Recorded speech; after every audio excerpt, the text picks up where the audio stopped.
Assalamualaikum warahmatullahi wabarakatuh. Bismillah. Alhamdulillahirabbil alamin. Wa bihi nasta'in ala umuri dunya waddin. Wassalatu wassalamu ala nabiyyina Muhammadin wa ala alihi wa sahbihi wa man sara ala nahjihi bi ihsanin ila yaumiddin wa ba'd. Apa kabar semua teman-teman sekalian? Baik. Alhamdulillah, alhamdulillah. Teman-teman sekalian yang semoga Allah muliakan, sebagaimana yang telah kita sampaikan bahwa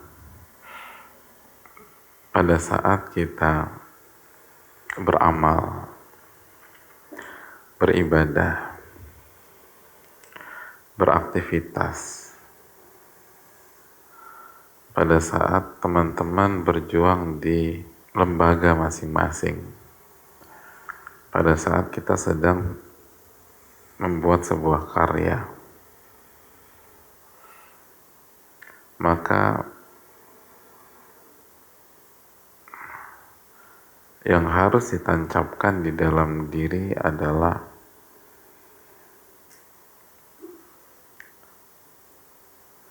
apakah amal ibadah kita diterima oleh Allah Subhanahu wa Ta'ala atau tidak.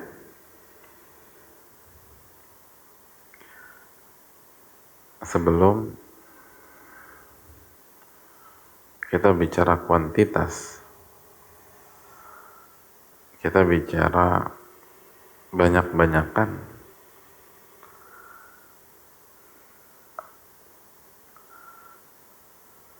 karena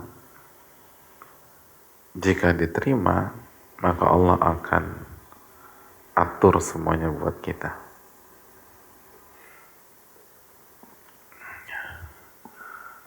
Orang-orang besar itu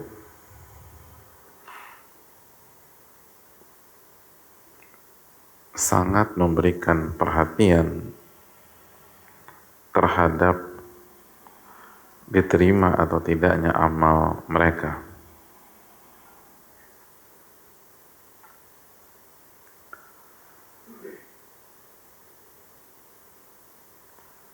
Kita sudah bahas tentang istri dari Imran,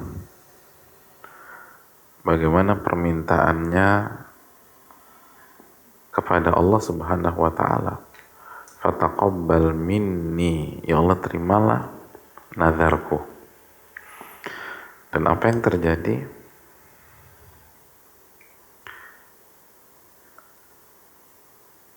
Yang terjadi keinginannya untuk atau agar anaknya berkhidmat atau keturunannya berkhidmat, Allah kasih lebih. Bukan hanya anaknya berkhidmat, tapi cucunya jadi seorang nabi, Nabi Isa alaihissalam. Semuanya tentang apa? Tentang kejujuran dan tentang diterimanya sebuah amalan. Itu semua masalah teknis diurusin, dipikirin. Tapi justru diterima atau tidaknya amal kita nggak pernah memikirkan. Makanya nggak berkah.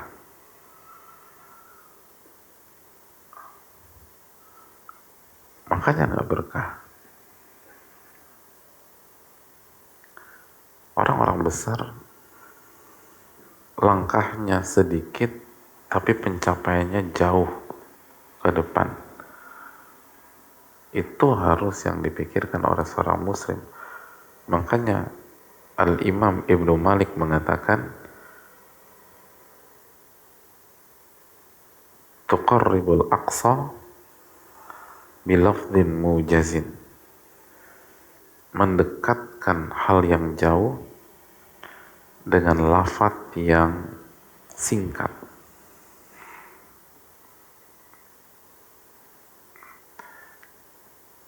Kalimat ini berkaitan dengan ilmu nahwu, tapi sebagian ulama kita mengajak kita berpikir lebih dalam. Begitulah dunia ilmu, begitulah agama kita mendidik kita. Bagaimana kalimat-kalimat sederhana tapi berdampak luas ke depan.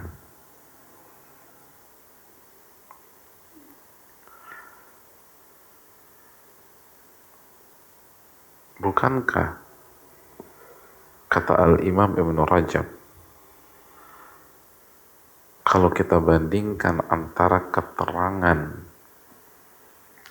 ucapan para sahabat dengan para tabi'in dalam dunia ilmu, sahabat itu ada yang tahu nggak teman-teman siapa? Apa yang dimaksud sahabat Nabi Sallallahu Alaihi Wasallam? Jadi sahabat itu orang-orang yang bertemu langsung dengan Nabi kita Sallallahu Alaihi Wasallam dalam kondisi beriman dan meninggal di atas keimanan. Itu sahabat. Kalau tabi'in, nah ini tabi'in. Tahu nggak tabi'in? Tabi'in itu generasi setelah generasi Nabi dan para sahabat. Jadi mereka itu murid-murid para sahabat, tapi nggak ketemu Nabi Shallallahu Alaihi Wasallam. Seperti Sa'id bin Musayyib bertemu dengan Aisyah, belajar sama Aisyah, tapi nggak bertemu dengan Nabi SAW. Mujahid belajar sama Abdullah bin Abbas, tapi nggak bertemu dengan Nabi SAW. Nah, kata para ulama, kalau kita hitung-hitung, lebih banyak mana ucapan para sahabat atau ucapan para tabi'in? Jadi kesimpulannya gini loh teman-teman, karena ini penting buat apa yang sedang kita perjuangkan.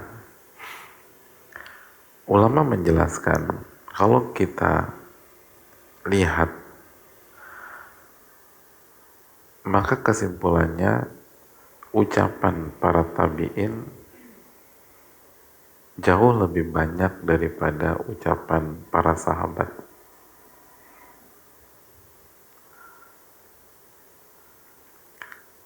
Tapi ilmu para sahabat jauh lebih dalam daripada tabi'in. Dan keberkahannya jauh lebih kuat daripada tabi'in. Dan dampaknya lebih luas daripada dampak ucapan tabi'in.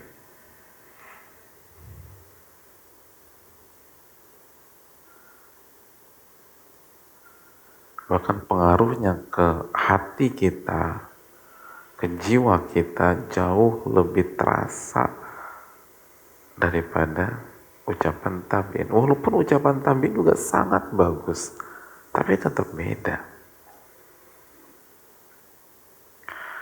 Lalu generasi setelah tabi'in, tabi'ut tabi'in. Namanya tabi'ut tabi'in. Jadi mereka ini muridnya para tabi'in dan tidak bertemu dengan para sahabat. Dan menariknya lagi, bahwa jumlah ucapan tabi'ut tabi'in jauh lebih banyak daripada tabi'in setelah diteliti. Tapi lagi-lagi ilmunya lebih banyak ilmunya tabi'in daripada tabi'ut tabi'in.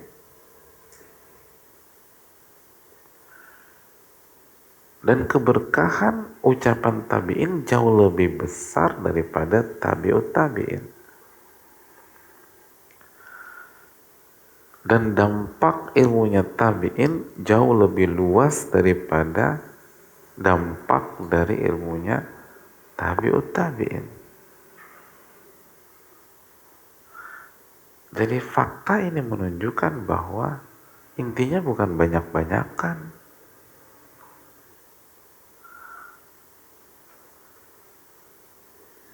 Intinya adalah amal kita diterima dan keberkahan.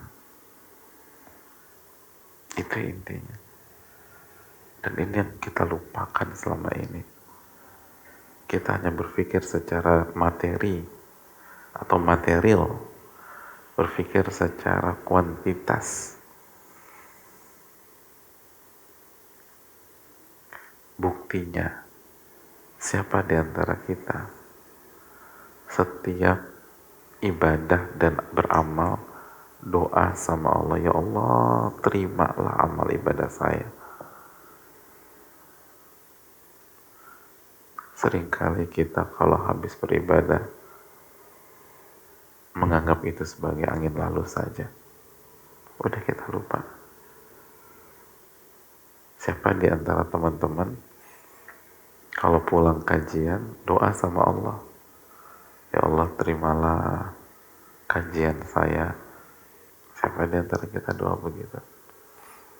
Terimalah amal ibadah saya. Gitu. Kenapa kita nggak doa itu? Karena kita fokus melihat amal secara material. Kan udah selesai. Kan aku udah ngaji. Aku udah ngerti kok. Aku udah tahu. Oh sekarang aku paham. Emangnya sebatas paham bisa merubah kita jamaah? Enggak. Sebatas paham belum tentu merubah kita. Tanya aja ke laki-laki yang tadi pagi nggak sholat subuh. Paham nggak mereka sholat subuh itu wajib? Paham. Sebatas paham nggak merubah kita. Sesederhana itu aja.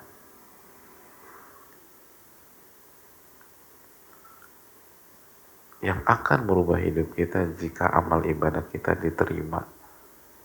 Itu.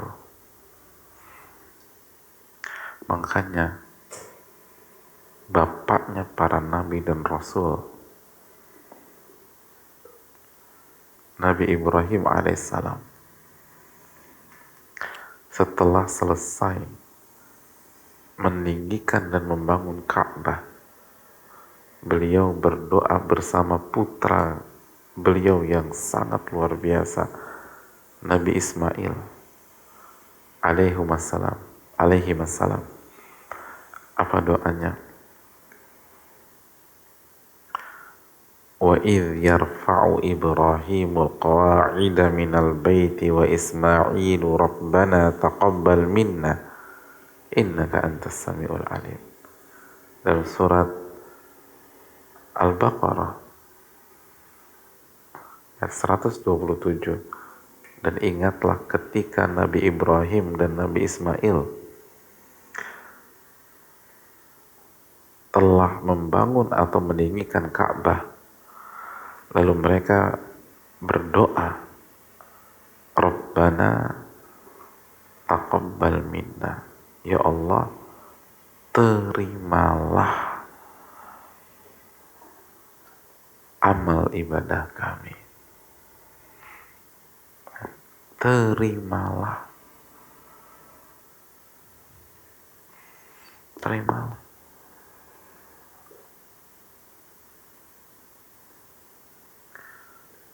Gak ribet-ribet. Karena mereka tahu yang bermanfaat itu bukan gedung yang bagus semata, gedung yang tinggi semata. Yang menentukan adalah diterima apa enggak pembangunan gedung kita. Gitu. Kita tahu ada banyak musola mewah di banyak rumah, nggak berguna juga. Yang punya rumah juga nggak sholat di situ.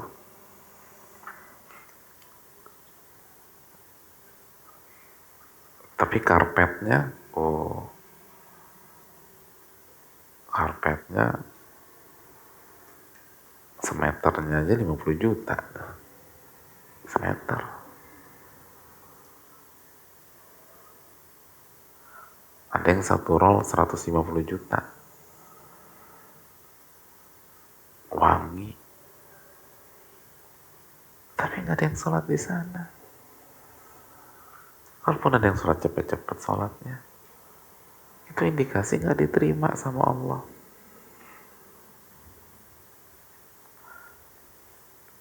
Lihat Nabi Ibrahim, itu Ka'bah sangat sederhana. Sampai sekarang juga sederhana. Yang renovasi kan bangunan Masjidil Haramnya, Ka'bahnya paling dikasih ya renovasi begitu. Tapi lihat dampaknya sampai hari ini. Orang rela berangkat ke Mekah nih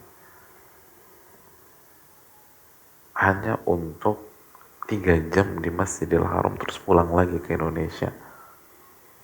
Sekarang kan begitu. Sekarang kalau mau umroh atau kalau ada kesempatan umroh kan cuma 3 jam di sana. Bisa sholat juga belum tentu, tergantung giliran jamnya jam berapa. Kalau kebetulan waktu sholat bisa sholat di sana. Kalau enggak, udah 3 jam umrah, keluar, pulang.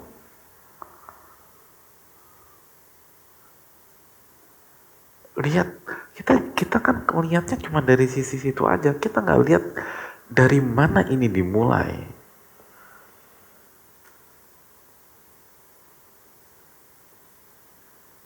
Dari diterimanya amalan Nabi Ibrahim dan Ismail.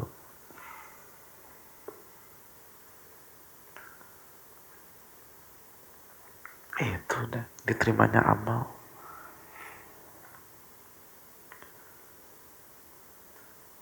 Kalau Allah terima, Allah yang ngejaga. Emangnya Nabi Ibrahim bisa ngejaga Ka'bah? Gak bisa.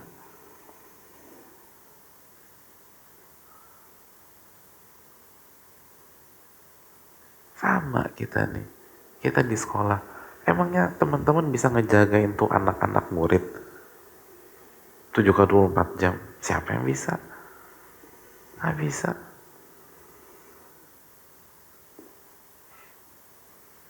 Kita yang punya anak, emangnya kita bisa ngejagain anak kita 24 jam? Gak bisa. Itu sih yang ngejaga mereka. Gak macam-macam siapa? Kalau bukan Allah Subhanahu wa Ta'ala. Makanya kita ngedidik ini suka lupa minta diterima sama Allah. Semua dicurahkan, diajarin A, diajarin B. Yang dilupakan cuma satu. Fokus diterima atau enggak amal ibadah kita. Makanya murid-murid kita nggak ada yang jadi. Makanya seringkali murid-murid kita kurang ajar sama kita. Jangan-jangan salah kita.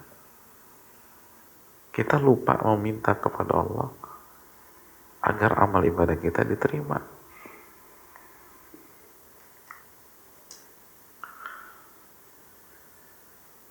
Salah satu guru sepuh saya itu cerita gimana guru-guru dulu itu ngedidik, kata mereka ke murid-muridnya, ini yang bisa saya ajarkan kepada kalian, penuh dengan kekurangan, tapi semoga Allah terima. Itu kata mereka, bilang ke murid-murid, semoga yang sedikit ini Allah terima, nanti Allah yang atur semuanya buat kalian. Dan terbukti jadi tuh murid-murid, jadi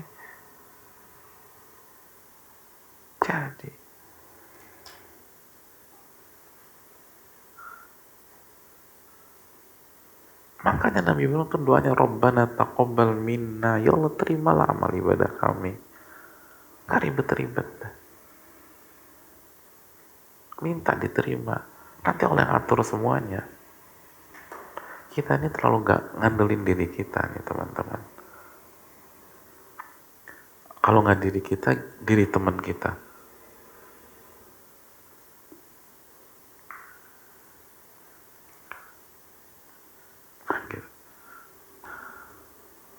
Ngandelin makhluk. Apa susahnya Allah ngatur semuanya? Yang jadi masalah kita kurang sujud. Kita kurang doa sama Allah. Minta agar Allah terima amal ibadah kita. Dulu guru-guru kita dulu tuh itu yang kuat. Padahal fasilitas minim, media minim, buku-buku juga jadul, nggak ada tablet segala macam, tapi mereka melahirkan orang-orang besar. Gimana caranya tuh? Ini salah satu kuncinya, minta agar Allah nerima. Allah tuh kalau udah nerima amalan, Allah yang atur semuanya.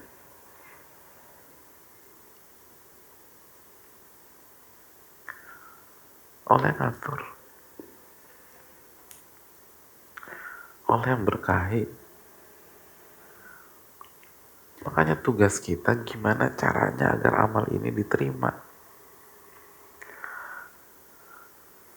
Itu alasan kenapa Ali bin Abi Thalib mengatakan hendaknya fokus kalian terhadap diterimanya amal itu lebih besar daripada fokus kalian ke amal itu sendiri. Dan kita kadang-kadang gak pinter-pinter, udah banyak pengalaman, jungkir balik ternyata gak dapat apa-apa, tetep aja diulang-ulang pola itu. Udah capek sana capek sini, endingnya berantakan, tetep aja gak introspeksi diri. Kenapa nih kok berantakan terus? Ternyata kita lupa fokus kepada diterimanya amal ibadah kita.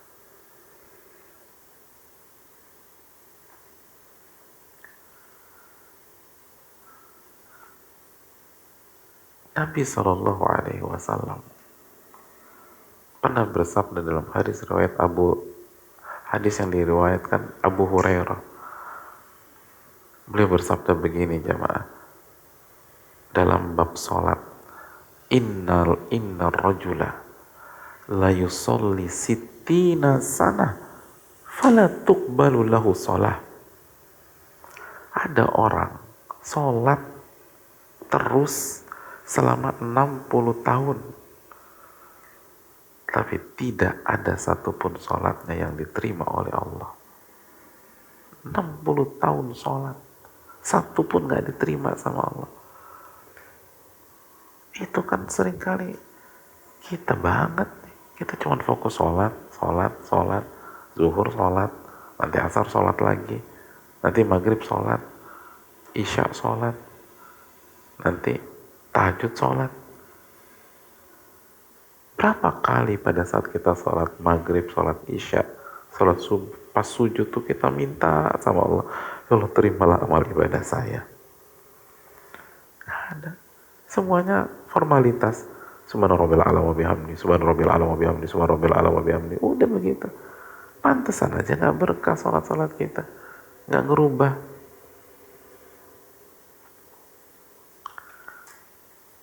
Ini 60 tahun sholat, gak ada yang diterima. Gak ada yang diterima. Sholat loh ini. Ya kalau manusia lalai dalam sholatnya, apalagi ngurus pondok, apalagi ngurus sekolah, apalagi belajar, apalagi kuliah, apalagi ngampus, apalagi dakwah. Sholat aja gagal. Sholat kan parameter.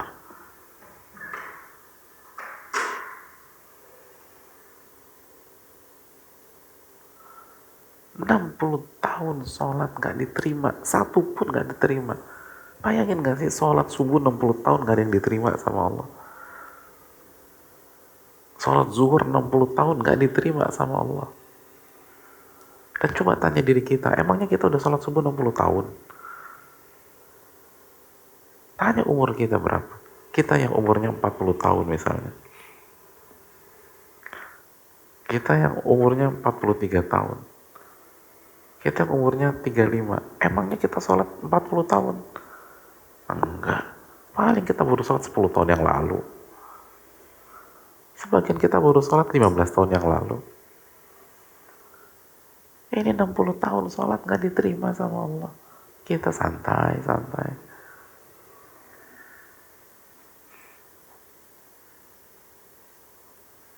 Ya kalau sholat kita nggak punya perhatian, ya apalagi ngajar. Akhirnya ngajarnya formalitas.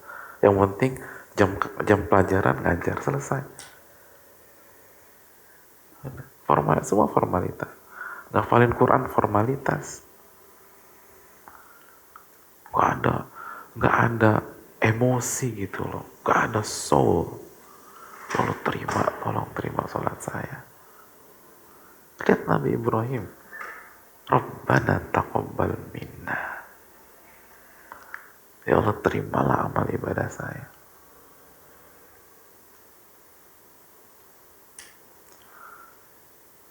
Itu yang minta doa manusia spesial, istimewa yang bernama Nabi Ibrahim alaihissalam, bapaknya para nabi dan rasul.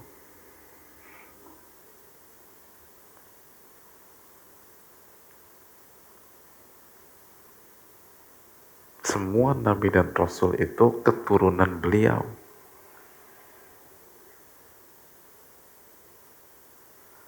Gelarnya Khalilullah, kekasih Allah. Sosok yang ketika dilemparkan ke api nggak bisa bakar beliau karena izin Allah. Nggak kebakar nih sosok, nggak kebakar. Itu masih doa Rabbana taqabbal minna. Ya Allah terimalah amal ibadah saya. Kita nabi bukan,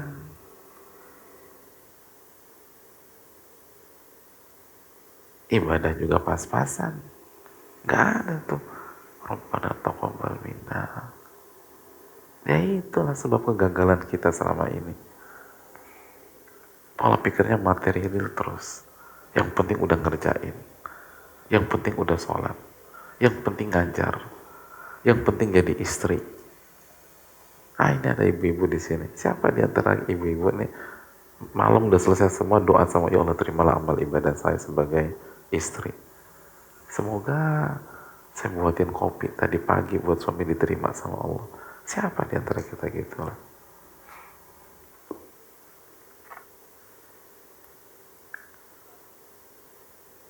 Kita ini semua hidup formalitas.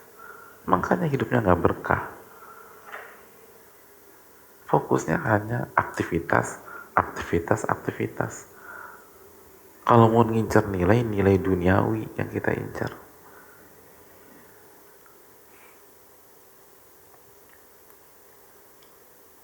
Makanya nggak berubah-berubah. Ini teman-teman sekalian. Dan kita sudah jelaskan, bukan hanya doa. Kalau mau amal diterima itu harus fokus ke dua hal. Kemarin kita sudah jelas, harus ikhlas. Yang kedua nih teman-teman, harus benar. Nah itu benar. Harus benar.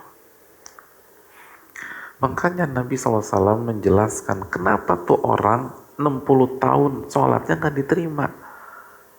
Kata Nabi SAW, la'allahu yutimmu ruku'ahu wa la yutimmu sujudah. Ada kasus, ruku'nya benar, sujudnya salah. Wa la'allahu yutimmu sujudahu wa la yutimmu ruku'ah. Ada kasus, ruku'nya salah, sujudnya benar. Intinya ada masalah di sholatnya.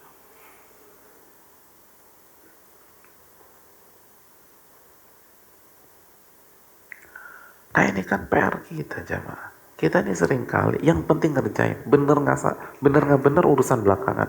Oh nggak bisa. Kalau mau diterima, bener. Harus benar.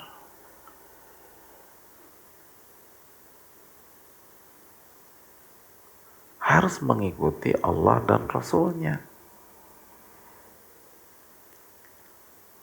Makanya Rasul SAW bersabda dalam hadis Muslim, Man amila amalan laisa alaihi amruna fahuwa radd. Barang siapa yang mengerjakan amalan yang tidak ada contohnya, tuntunannya, maka amal ibadah tersebut tertolak. Tertolak, nggak diterima. Tertolak, nggak diterima.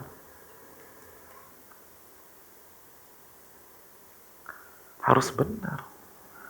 Sholat harus benar. Puasa harus benar. Zikir harus benar. Ngedidik umat harus benar. Ngajar harus benar. Jadi suami harus benar. Jadi istri harus benar. Kalau nggak diterima sama Allah. Kalau nggak benar. Jadi anaknya harus benar.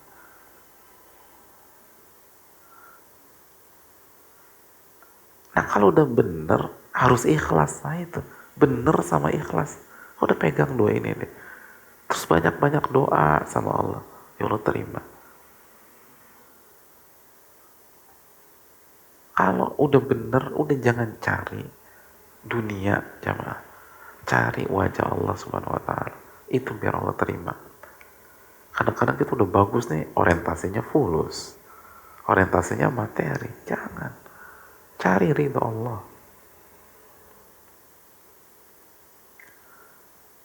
Makanya terus spiritnya terus berjuang di jalan Allah Subhanahu wa Ta'ala.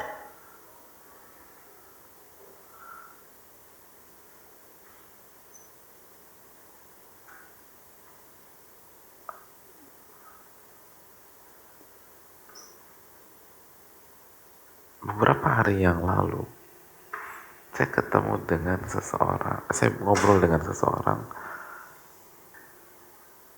yang punya kendaraan dakwah, dalam tanda kutip ya, artinya karya dalam dakwah. Itu aset dan perputarannya triliunan. Triliunan. Saya tanya to the point, apa kunci suksesnya? Ini salah satu keluarga besarnya nih. Beliau langsung jawab. Kunci suksesnya adalah jujur, ikhlas dalam berjuang. Itu. Jujur, ikhlas dalam berjuang. Itu yang ditanamkan.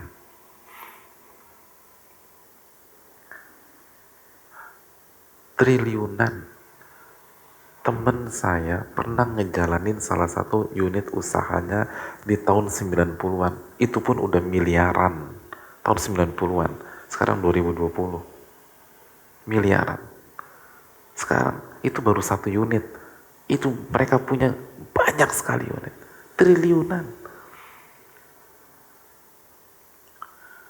Dan yang ajaib nih jamaah. Ajaib nih.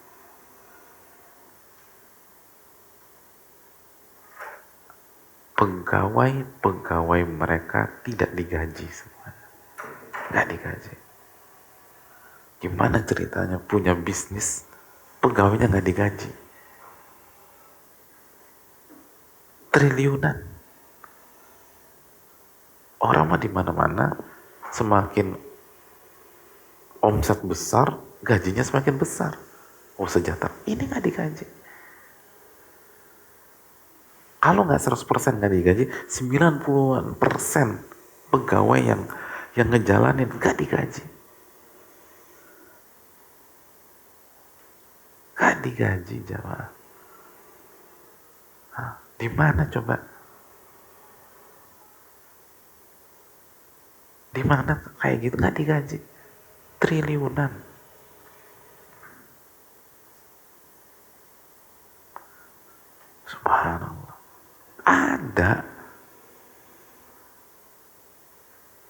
Orang kagum dengan Apple misalnya. Apple masih digaji nggak?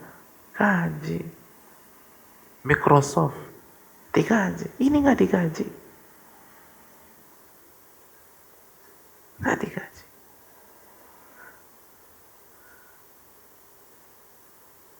Jamaah, saya mau tanya sama antum. Antum kerja di sebuah badan usaha. Antum tahu aset dan perusahaan utang triliunan. Terus mereka nggak ngaji kamu, tidak menggaji kamu. Perasaan kamu gimana coba? Hah? Dia nggak gaji, kita nggak digaji. Kita tahu angkanya, kita tahu, tapi nggak dikasih kita. Gimana perasaan kita coba? Itu di sana seneng, seneng. Kebanggaan. Bisa berjuang tuh kebanggaan, seneng. Kenapa? Ikhlas. Dan caranya benar.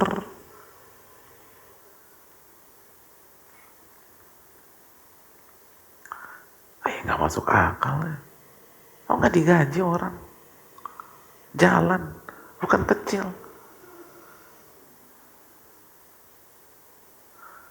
Kalau yang lain, oh kalau kita belum bisa gaji, jadi di sini sukarela aja, volunteer segala macam. Karena masih kecil, wah banyak contoh begitu. Itu aja udah masya Allah. Ini triliunan, nggak digaji.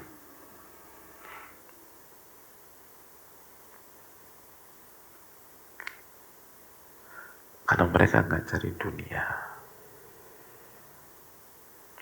Mereka nggak cari popularitas. Buktinya nggak ada yang tahu kan anak saya lagi bicarain siapa, nggak tahu. Emang ada Ustaz? Ada. Karena mereka nggak berkoar-koar. Ada.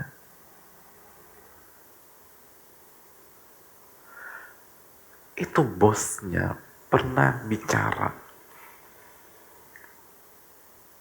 ketika membuka cabang. Apa kata bosnya? Saya nasihati. Yang ikhlas kalau berjuang. Itu udah nasihatnya. Nggak pakai teori macam-macam. Terus apa kata bosnya? Saya sendiri bingung. Kok bisa sebesar ini kita? Ini kalau bukan Allah, nggak mungkin. Saya aja bingung. Itu bosnya bingung ya, Mak. Bingung dalam tanda kutip. Triliunan gak pakai gaji. Dan orang happy, seneng. Ternyata nasihat pertamanya adalah jaga keikhlasan. Lakukan dengan benar.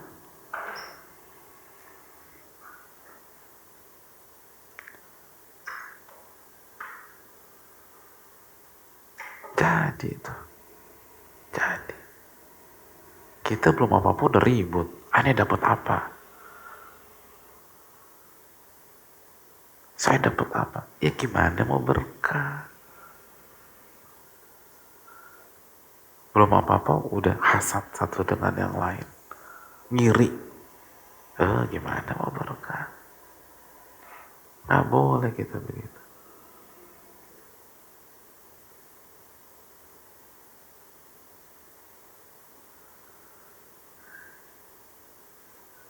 Dan mirisnya kita, jangankan buat pegawai kita nggak digaji, banyak orang tua itu nggak bisa buat anaknya ngerjain keinginannya kecuali dikasih duit. Ya Allah,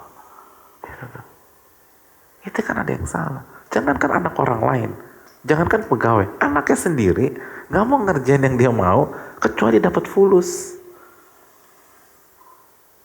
Itu kan menunjukkan betapa nggak berkahnya hidup dia. Anaknya sendiri nggak mau berbuat tanpa pamrih buat dia. Iya.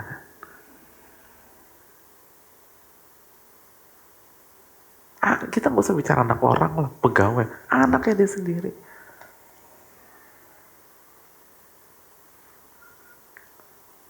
Istrinya sendiri gak mau, kecuali dikasih uang, kecuali dibelikan tas, baru mau semangat istrinya. Ya Allah, gak ada keberkahan tuh hidup. Makanya ini diterima dulu deh, diterima. Fokus kita gimana amal ibadah kita diterima. Allah yang atur semua nanti. Jaga keikhlasan. Lakukan dengan benar. Ikuti jalan Rasul Sallallahu Alaihi Wasallam. Kalau ibadah, ikut. Jangan buat ibadah yang baru. Dan dalam setiap amalan, lakukan dengan benar. Cek dalilnya. Oh, udah, nanti Allah akan kasih semuanya.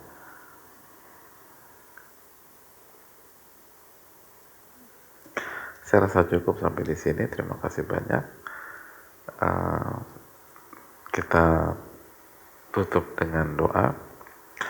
Subhanakallahumma wa bihamdika asyhadu an la ilaha illa anta astaghfiruka wa atubu ilaik.